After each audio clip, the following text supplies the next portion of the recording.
Cash Flow Diary Podcast, episode 43. Congratulations, you showed up. Give yourself a high five in celebration of your success.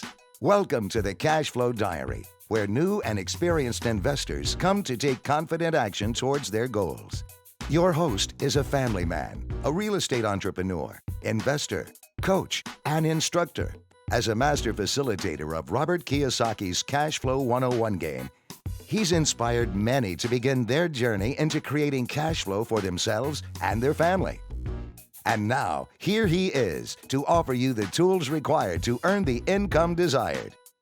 Your cash flow coach, Jay Massey. Welcome. If you did not get the previous episode, make sure you do, because this is part 2 of what I think is an incredible episode with Mr. Eric Kaufmann. We will get straight to it. I've got a couple of announcements because we have been busy here in the new year. As many of you already know, learninvestingnow.com, we've been telling you about that, our mastermind group. Yes, that's the word I was looking for. Anyway, mastermind group. We're about to do another one. This time it is all on raising private capital. As you guys know, I do these groups continuously, but I only do one subject at a time. And usually that subject only happens once a year. So this is the time of year right now. If you want to learn how to raise private capital, that's exactly what we're going to be doing. I'm going to be with you live for 12 consecutive weeks. Make sure you go over to learninvestingnow.com. Now, also understand you're going to get about 4.5 hours of completely free videos that I've already created by being over there. And for those of you that want to be a part of the mastermind group, today is likely the last day you'll be able to get in. Feel free to send us an email if you're getting this after today, which is fine. However, just know that I do my best to keep the group small, no more than 12 people in any one group. It's all delivered electronically, no matter where you are in the world. We are set up to accommodate you. So long as you speak English, come on in. If you want to learn to raise capital, that's what we're going to talk about, whether that be for, a music project, a movie, a business, an iPhone app. I don't really care. Yes, of course, real estate. The process of raising capital has more to do with people than your project, and that's what we're going to be definitely talking about. Also, during this process, you guys have taught me something, and we've listened. You like the idea of having access and more or less me review some of your deals. So I've decided that we're going to do so. In fact, we're going to do so in the same live format that we did a couple of weeks ago. It was a lot of fun for me. And we're going to start it this coming weekend. And you're going to need to be tuned in to cashflowdiary.tv, cashflowdiary.tv. I'm going to be there live answering your questions about your deals. So it's a live deal review. So if you have a deal that you're stuck with, you're trying to get it under contract, you're trying to raise private capital, you're trying to figure out what the next step is, you need to send that deal over to dealreview@cashflowdiary.com. Now, clearly, the part of the fun is I'm not going to really review the deal a whole bunch ahead of time. I'm going to kind of do it on the fly because that's going to be fun for me. And there's a lot of you and there's a little me. All right. So understand that our current cashflowdiary.com members will be given priority. However, we'll do our best to get to every deal that's sent in. That's dealreview@cashflowdiary.com. Or if you're like, I'd just rather tell you about it, that's fine. Call in on our line at 800-689-1764, 800-689-1764. And again, I'm going to be answering it live, broadcasting live.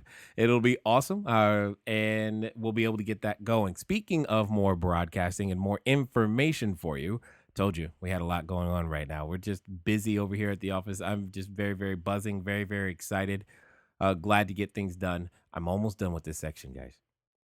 But you've got to know now about Cashflow Diary Daily, because we've heard again and responding, and we've got lots of stuff in the archives from either some of my recorded sessions, either when I'm at, speaking in groups or what have you. So Cashflow Diary Daily, it is a new podcast that has been launched, is in iTunes, and is receiving lots of downloads. Feel free if you want more. Now, understand this. It's only 2 to 5 minutes on those episodes, and it's meant to give you one thing that you can implement or utilize that day to keep yourself moving forward. That's it. Nothing more, nothing less. And if this is your first time listening, I apologize. We normally don't have this many announcements before we get to everything, but I just wanted to make sure we got it out there. But I will also say to you listening for the first time, go back to listen to episode number 1 to understand a little bit more about the background of the show, myself, etc., if that's something that absolutely interests you, because I believe it will help you. Now, with that being said, for those of you that have enjoyed the previous episode of the, episode 42, where we were talking with Mr. Eric Kaufmann, make sure, if you didn't get that, make sure you go get it. Okay, because this is part 2. And we're going to pick up right where we left off. I'll come back with our cash flow question so that you have the ability, so that those of you who sent in the answers, thank you. Those of you who sent in answers, you'll know whether or not you did win tonight, or today, I should say. Actually, it doesn't really matter because I keep forgetting. It's the internet. I don't know when you're listening to this. I just know you're listening to it. Okay. And what it comes down to is I'll let you know at that moment. So we'll take a small break in the middle, get the cash flow question, and I promise we'll get right back to the content. So thanks for listening this far. And here is the rest of that interview with Mr. Eric Kaufmann. Now, in your book, you talk about 4 different, I forgot what you called them, 4 different virtues. That's it. Virtues, yeah. Yeah, and so we've talked a little bit about the focus. We've talked about courage. You mentioned grit. Now, for those of us from the South, when we think grit, we think of a food. So, what are you talking about? No, not the food. I'm talking about grit, the concept of passion and perseverance towards long-term goals. I see. That's grit. Being gritty, someone who's stick-to-itiveness might be another term for it. Perseverance is another term for it. But in particular, it's being able to be both passionate and persevering towards a long-term goal. Short-term goals are relatively easy to explode and accomplish, but it's the long-term goal. It's the reach that is so far beyond anything I've ever done that we begin to be disheartened or exhausted or burned out, and we want to quit and give up and turn around. That's where grit becomes so critical, that capacity to stay in the game, to stay with it, and to persevere. That's funny. It's funny this comes up at right now for me, because recently, one of the things, many of my listeners already know that I did not complete college, etc. And I'd been searching for a while, like, what is the biggest value out of a 4-year or whatever college degree? One of the things that I really think that is a great value, at least I've recently come to this realization, is exactly that, is that it gives you an opportunity to develop what you call grit. It gives you an opportunity to develop a plan and of an action, and to carry out a long-term goal, because this is not, no matter how hard you try, you're not going to get through it in 3 months.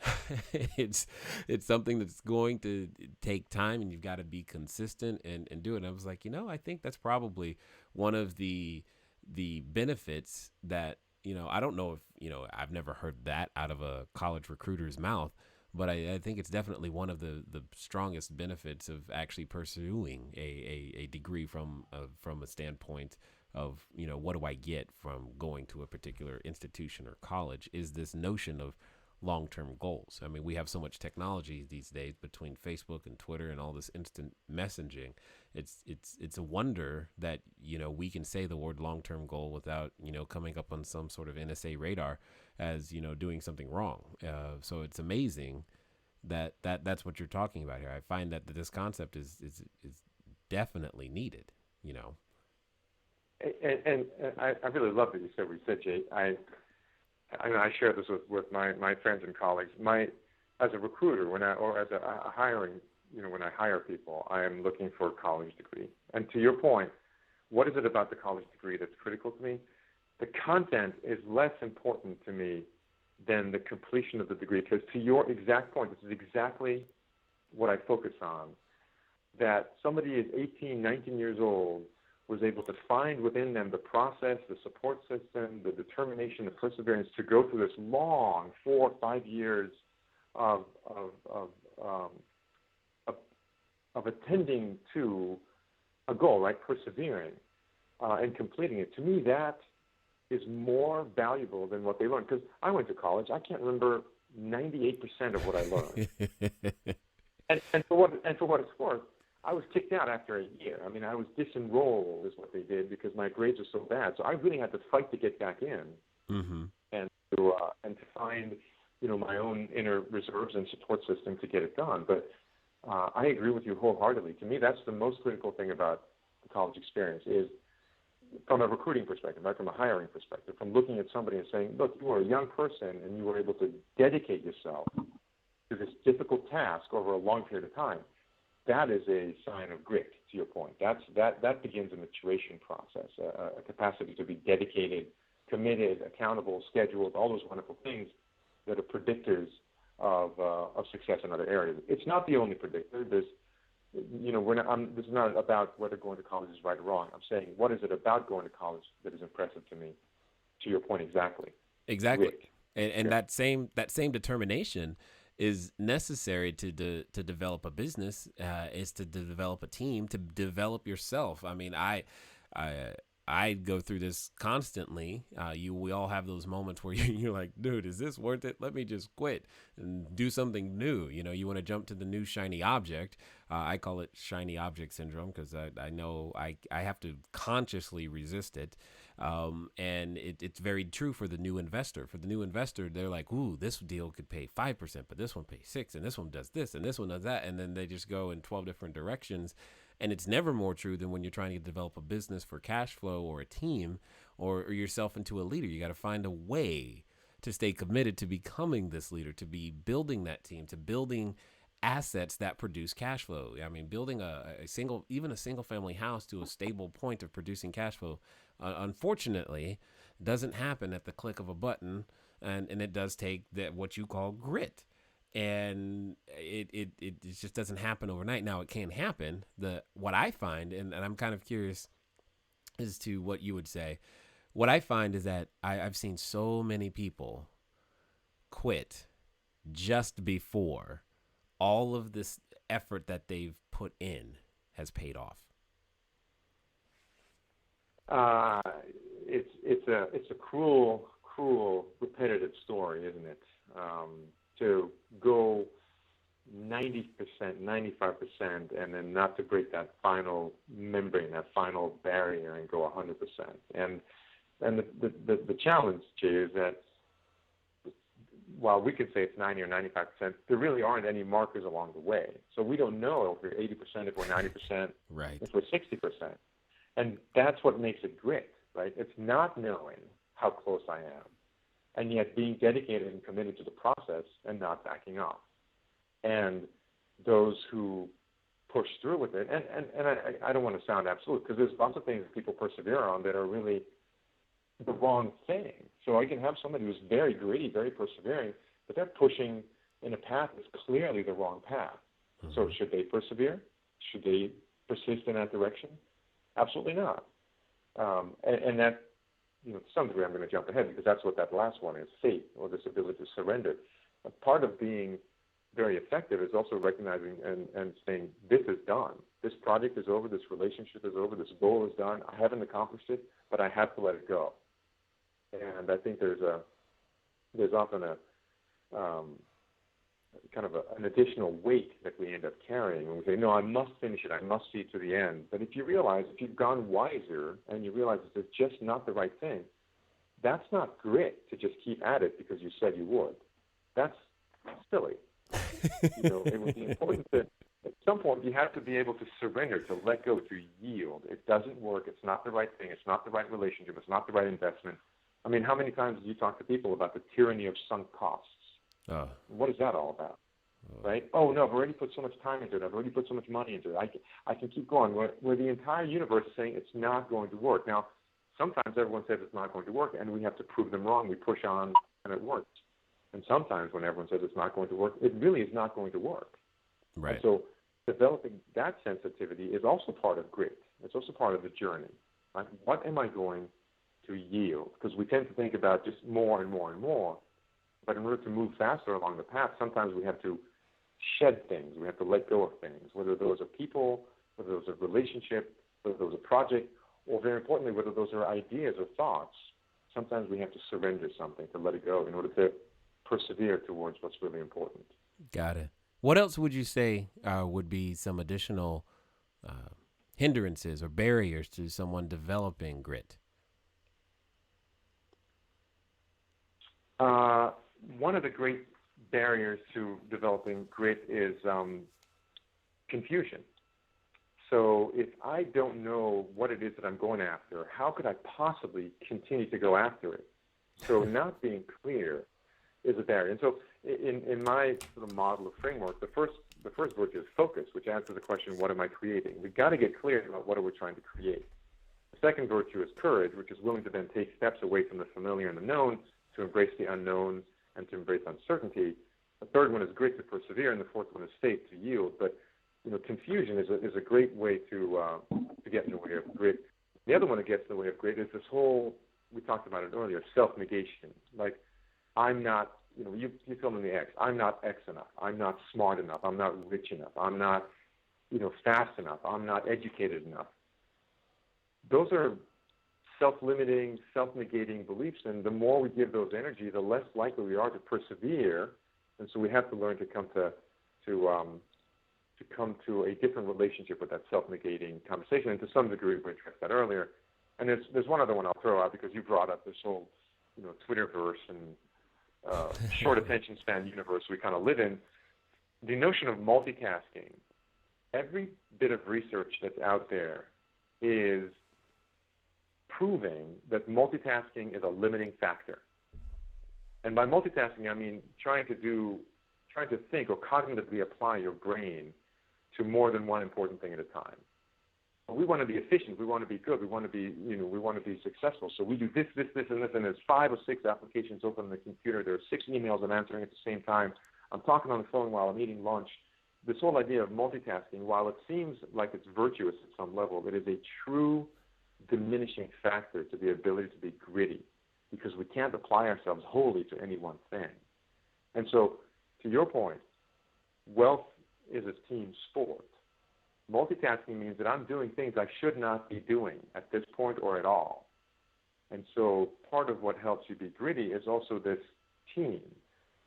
If I commit myself to somebody else, if I work with a partner, if I work with a team, I somehow feel more of a need to follow through sometimes than if it's just all on my own. I don't know if you've had that experience, but even with all my sort of self-discipline and all that effort to be self-directed, I still do way better in a team than I do on my own. Oh, absolutely. In fact, I think it was just in the previous episode, I was giving some tips on how I call it trapping myself to be successful no matter what. Because what ends up happening is that I'll tell people I'll tell a lot of people that I'm going to do something, as evidenced either by maybe this podcast or we recently started a mastermind group. It takes a lot of energy for me to commit to 10, 20, 30, 40, 50 people at a time that I'm going to help them go through a process. And I know that before I say it, but if I never say it, then no one ever knows, and I don't have to worry about trying to push myself or being held accountable to anything. And it doesn't, therefore it never happens. But by simply stating that, I do whatever I can to make that happen. I also like to tell people that one of my intentions is to own 1,000 free and clear units of real estate in the U.S., as well as 1 million square feet of commercial in the U.S. And I tell people that on purpose because what ends up happening is that other people will randomly hold me accountable because this goes out to, thousands of people. At random times, people will say, how's this going and how's that going? And it begins to be this thing where I know at some point, at any random point, someone's going to ask me, how's it going? And I always want to be the person who has progress to report. And because some of the people when I first started, I told them what I wanted to accomplish. And now they ask me today, and they ask, how many units you're at. And we're a little over 350 right now. And they go, wow, that's more than last time. I'm like, uh-huh. And they're like, you were serious about that? Yes, I was. And thank you for helping. And they don't understand the thank you for helping. It's because I know they're going to keep accountability. That accountability I think that accountability becomes more important the less quote unquote necessary it is. And I ran into this, and I'm kind of curious to hear what you would say. I ran into a situation in which we were doing enough business that was more than what we needed to live personally. So there was really no, like, if I don't do something, I won't eat, motivation behind it. So what about to those individuals? Because I've heard the term maybe a fear of success, or they're comfortable. They don't really have to do something, but they would like to do something. How is it? I feel I now have come to the conviction that was limiting me, but I can't say that I necessarily understand it all. But it sounds like, it's a lack of courage. It's not, is it a lack of grit? Is it a faith thing? What would you say to that? And, with your experience? So you're asking about this phenomenon sometimes referred to as fear of success, or, Right. or Yeah. I don't think that's, I don't think, yeah, I don't know. I don't think fear of success is I mean, it's a phenomenon we're familiar with, but I don't believe it to be what it's claimed to be. In other words, it's not the success that we're afraid of. So if you ask somebody, what is it about success that you're afraid of? What will they typically say? They'll say things like, well, too many people are going to want things from me, or it's going to take a whole lot of energy to be able to maintain the empire that I've created, and I won't be able to have any peace. Or nonprofits are going to be knocking on my door all the time for donations. Or I won't really know who my friends are because people will just want my money. Right? Those are the kinds of things that often I've heard from people who talk about fear of success. Right. Those are not the success features that they're afraid of. They're afraid of the other things that they can't control, right? So what they're afraid of is, one of the big ones is fear of success. I'll be so successful, but then I won't be able to maintain it. That's just the fear of failure, my friend. That's not fear of success. That's a very sophisticated mind, story about fear of failure. And so, again, what they're really saying is either I don't want to fail, I don't want to look bad, I don't want to lose my friends, which is one version, or they're saying I'm just comfortable, I don't want to put out the effort. And I think we should never underestimate the seductive power of comfort. Mm. Yeah. Comfort is a seductive little concept, and we strive in many ways to just be comfortable. If you think, I was at a birthday party the other day, and one of the guests there was the grandmother. Grandma, she's 85 years old. And we got into a conversation about, so what's it like to be 85? I mean, I'm decades away. I'm really curious. Right. And the conversation came down to this, whether for her it was about managing her energy. She said it wasn't about health. It wasn't about friends. Yes, it's important to have good friends, and it's absolutely critical to have health, but it's about energy. If I don't have energy, everything else doesn't count. I can have the money, I can have the friends, I can have the social circle, but if I don't have vitality, if I don't have energy, then what is this life about? And I think about that when my clients are CEOs, typically, and executives of organizations, entrepreneurs or business owners or executives, and so much of the conversation is about energy. How much energy do you have? How much energy can you gain? How much energy are you blowing away? How much energy are you wasting? And comfort is that sort of desire to minimize the expenditure of energy. And so there's a huge temptation, a huge seductive force for comfort in our lives. And I think people who are saying they're afraid of success are really either saying they're afraid of failure, or they're saying, I'm not willing to put out the energy. I'm comfortable. And maybe that's fine. Maybe they're happy. Maybe it's just a matter of time until they realize they're not really happy. They're just coasting. And you can't coast for long because you begin to deteriorate. Energy is a funny thing. You have to expend energy to create energy. It's kind of like you have to spend money to make money. And so these truths, unfortunately, are sort of unarguable. You can try to work against it, but you're going to have to come to reality eventually. So fear of success, I'm not buying it. It's either a misguided fear of failure, or it's somebody saying, I just don't have the energy, and I don't know how to manage or create the energy. And that's where the conversation should go then. Okay. Now, whether you realize this or not, one of the reasons this is the cash flow diary is simply because it's kind of me going through this process, getting to the 1,000 units in the U.S. and the 1,000,000 square feet of commercial space, also in the U.S. And as I go through this, I experience different things. That last question was all really for me because I was just kind of, I mean, it's the thought that I've had before many times, thoughts that I think. And what's been awesome for me is since having that interview and having my own thoughts reframed, just how much more productive, the entire company has been, how much more productive I've been. In fact, you probably heard that at the beginning of this particular episode, like, wow, they've got a lot going on. Yes, we do. We have a lot going on, and there's going to be a lot more. My ideas just started flowing, and I'm just like, cool, let's just go for it and have some fun.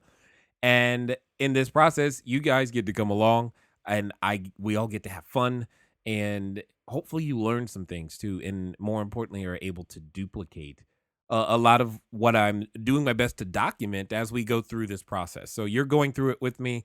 Thanks for tuning in. Hopefully you're liking it. We're not done yet. Let's get over to the cash flow question. So last time, you probably are beginning to notice a theme to the questions, and that theme shall continue with this particular next question. But the question from last time was, where is it reported that the Federal Reserve was created? Where is it reported that the Federal Reserve was created? The answer is Jekyll Island. That is the name, or one of the names, if you will, that we were looking for. The answer is Jekyll Island. So this particular week's question, obviously, is going to have a similar theme. So here are the answers. There's one of 4 correct answers on this particular one. Who are purported to be the founders of the Federal Reserve? Who are purported to be the founders of the Federal Reserve? Now, if you're wondering, what is this question about and what do I do? Well, those who are sending in answers are attempting to win a signed autographed copy of my upcoming book, Cash Flow Creation System, in which I go through literally a system of how to create cash flow strictly from your ideas. And I document the process of how I've been able to do that. Many of you, if you've listened to episode 1, you know that my wife and I started with very little from a material standpoint. I had a punctured lung, could not walk and talk. My wife had almost died 3 times. We were living and squatting in bank-owned property. There was lots of challenges, we'll say, on top of learning a new skill, having children, et cetera, trying to eat. And now we do have a few hundred units across the U.S. We do lots of services and try to help as many people as we possibly can, of which this podcast is one. And sometimes when I go speaking, people ask me, hey, have you written a book yet? For a long time, I said no, but it's coming soon. Cash Flow Creation System. If you want to win a free copy with my autograph, feel free to go to or answer the question and send in your answer to cashflowquestion@cashflowdiary.com, cashflowquestion@cashflowdiary.com, or you can call in to 800-689-1764. Again, 800-689-1764. That will also be an acceptable way for you to send in your answer. All right, enough of me. Let's get back to the interview. Nice. Love it completely. Now, we have a little bit of time left, and I'm curious because there's a concept or a word in your book. I'm going to do my best to pronounce it, and I just got to understand what it is. And I believe I'm going to say this right. It's psychosclerosis. Is that right? Psychosclerosis, yeah. What is that? Psychosclerosis. So here's what psychosclerosis is. I was on a flight from San Diego to Minneapolis, Twin Cities, and I sat down next to this guy, and we did the dance that sometimes happens when you sit next to somebody in the plane. I said, "Hey, how you? My name is this. What's your name? What do you do? What do you do?" That's kind of how guys do it, right? What do you do? Right. And so I said, "Well, I'm an executive coach. I'm an author. I work with I consult to individuals and organizations to help them make better decisions and achieve better results. They're going to have to grow." And he said, "Oh, my company tried that once. They got me a coach. That didn't really work. I haven't changed in 20 years, and I'm proud of it." And I was thinking, oh, my God, I can't get my headphones out fast enough to stop this conversation. I got to cut off. This guy was suffering from psychosclerosis. He was proud that he hasn't changed in 20 years. That's a disease, my friend. That's not a pride. That's not something to be proud of.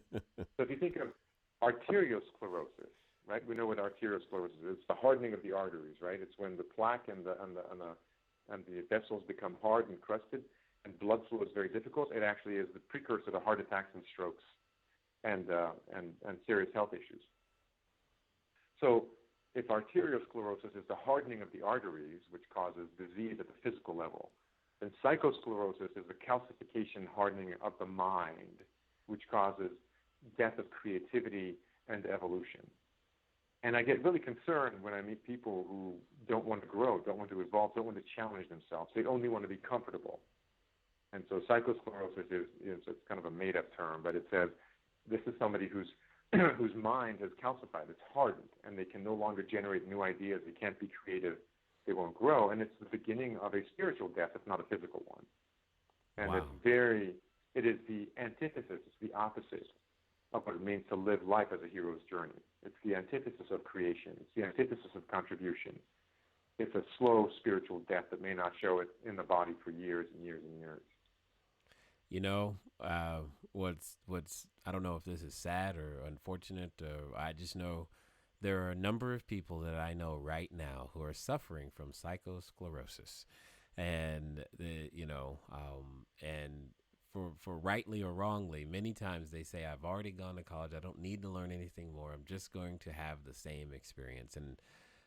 And I don't know what to say to them, how to help them past that point of just being willing to unlearn, relearn, try again, and learn something new, because the world is ever changing. It's not the same. It's not your grandma's, world. It's just not.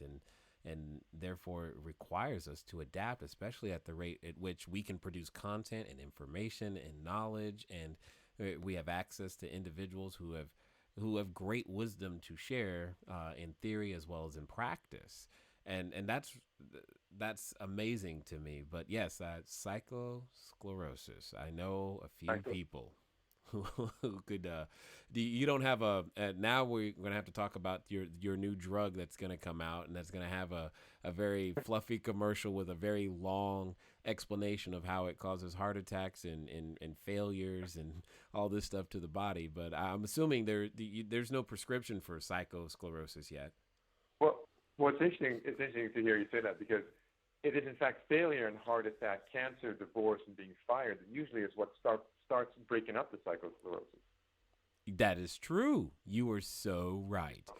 I mean, and so some of us just are unwilling to volunteer for the evolution, for the growth, for the challenge, and we're having to be pushed into it, right? So I remember working with an executive who had been married for 25 years, and in one of our meetings, I came in and said, "Wow, Sean, you look really, disheartened. What happened?" He said, "My wife just walked out on me after 25 years." And I said, "Oh, that's awful. That's awful. I mean, imagine being married 25 years and relationship breaks up. I mean, there might be very good reasons for it." But I asked him, "So was this a surprise to you?" And he said, "Completely took me by surprise."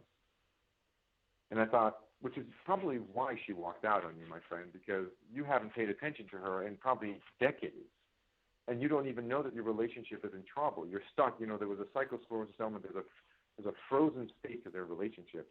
And it took her walking out on him to sort of snap him out of that calcified thinking and have him start looking at the world with fresh eyes. First, it were very hurt eyes. It was pain. It was agony. It was torture to him. But it also was a wake-up call. And so I think that it takes more courage to perpetuate the wake-up call for ourselves, to choose to do something differently, than it does to allow the world to sort of beat us up and force us out of our frozen state. Totally. But again, that's where good teachers, good mentors, good allies, that's where it goes a long way. And who we surround ourselves with is going to determine who we are. I heard somebody said, and I forget who it was, I'd love to attribute it to them, that we're the sum total of the 5 closest people that we hang around with. Right. So, choosing who we're with.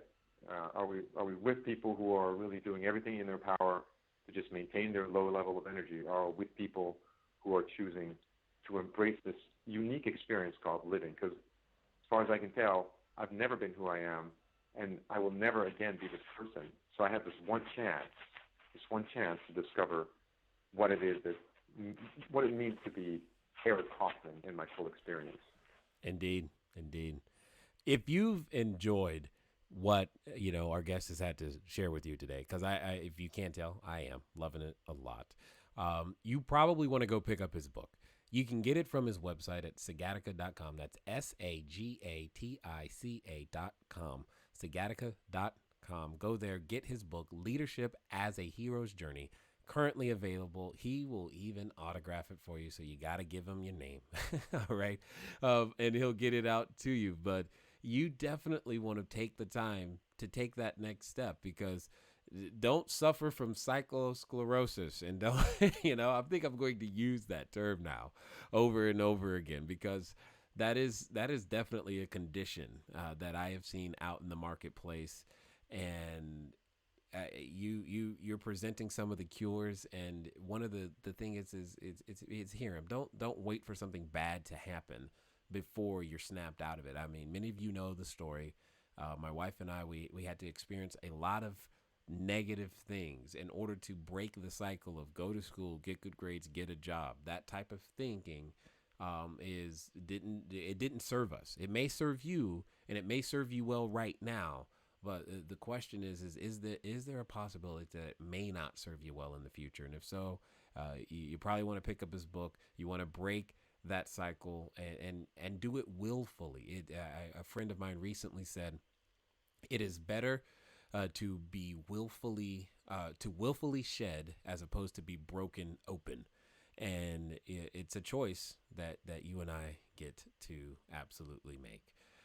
So Eric, is there anything else that you would like to share with anyone regarding, your book or Sagatica, or how, that person who's listening, they're like, it's a new year. I want to make more money. I want my company to do better. What would you say to that person who's listening right now?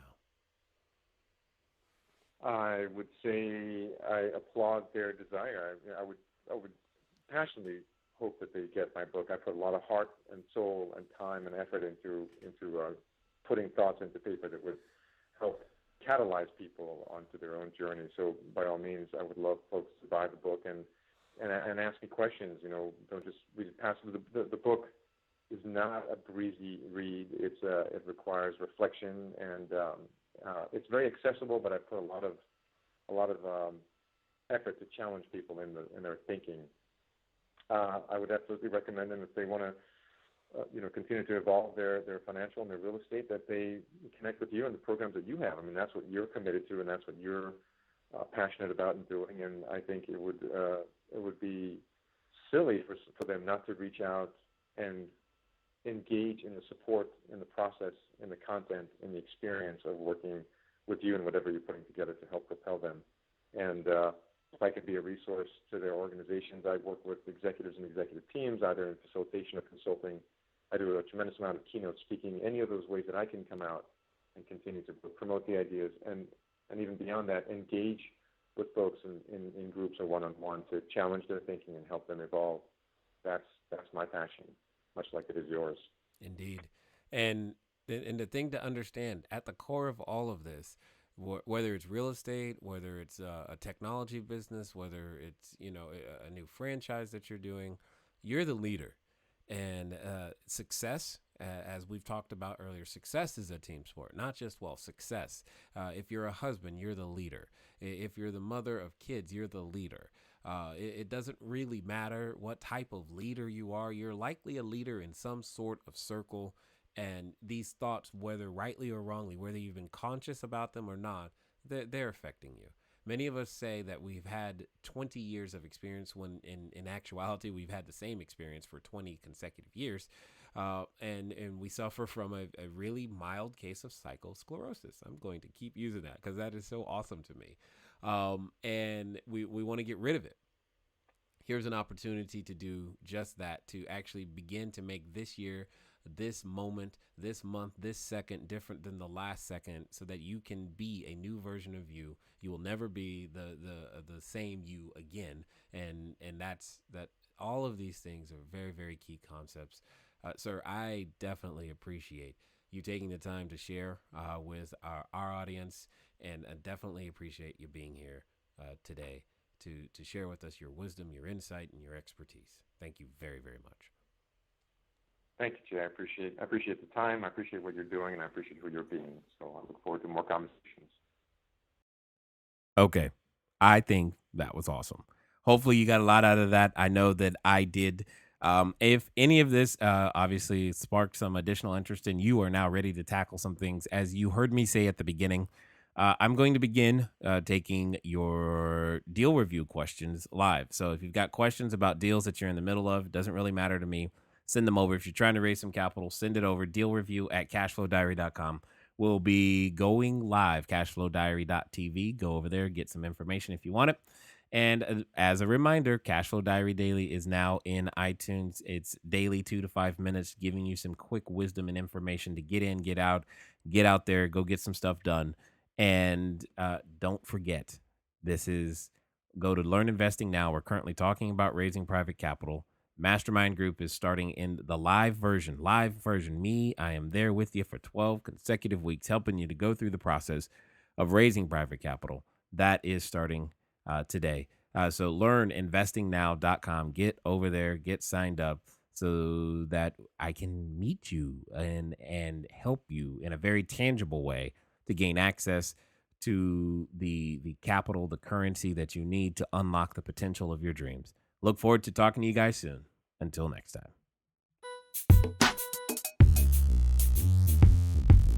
Thank you for investing your time with Jay Massey and the Cash Flow Diary. When you have a moment, please visit iTunes and leave a positive comment about the show. And go now to our website, cashflowdiary.com, to take advantage of our free business building course, Cash Flow Foundation. Gain the knowledge, understanding, and skill that will teach you how to never need a job again. Until next time.